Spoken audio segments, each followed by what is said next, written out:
Tout ce que je cherchais, c'était à aller bien, à être heureux, puis à ne plus sentir de douleur, en fait, au fin fond de moi-même, là.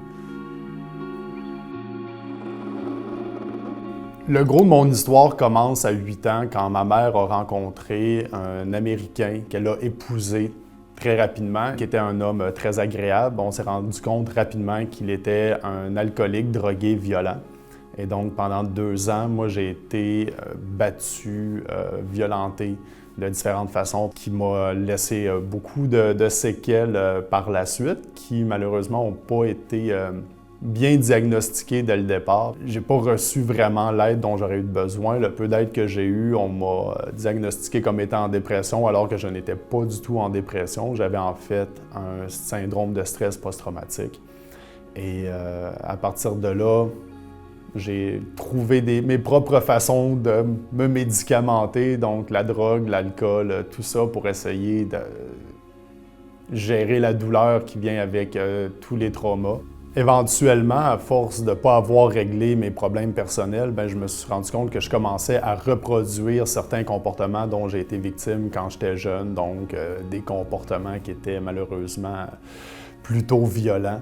J'ai pris la décision de mettre fin à la violence dans ma vie parce que j'ai été aux premières loges des impacts que ça peut avoir sur la vie d'une personne. Et donc, je me suis dit, en tant qu'individu, je ne peux pas mettre fin à la violence dans le monde, mais je peux prendre la décision de mettre fin à la violence dans ma vie.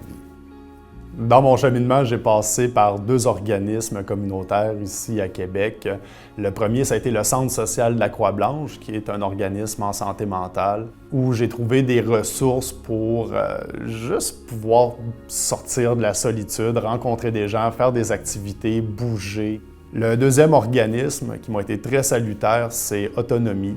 J'ai pu avoir accès à une thérapie individuelle pendant la pandémie, alors que j'avais pris la décision d'arrêter de consommer puis de régler mes problèmes personnels et que je me suis rendu compte que je ne pouvais pas faire ça tout seul. Ici, chez Autonomie, j'ai été accueilli à bras grands ouverts dans toute ma douleur, toutes les émotions qu'on ne peut pas exprimer dans la vie de tous les jours, la colère, la rage, la haine, l'indignation, tout ça. J'ai eu un endroit où on m'a permis de me libérer de ces émotions-là, de les exprimer. Aujourd'hui, je me sens bien grâce à tous les outils qu'on m'a apportés dans les rencontres, dans les organismes communautaires que j'ai côtoyés, tout ça, tous les intervenants, les intervenantes que j'ai rencontrés.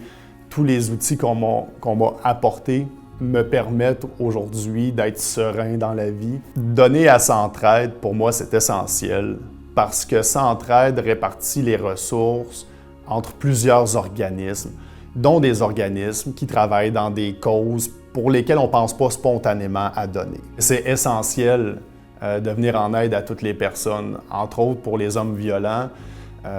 Quand on aide un homme qui vit des difficultés, qui a des problèmes de gestion de colère ou quoi que ce soit, on aide cet homme-là, mais on aide aussi ses proches, sa famille, ses enfants, on aide ses collègues de travail, donc on aide vraiment beaucoup de monde en aidant un seul homme à passer à travers ses problèmes de manière constructive.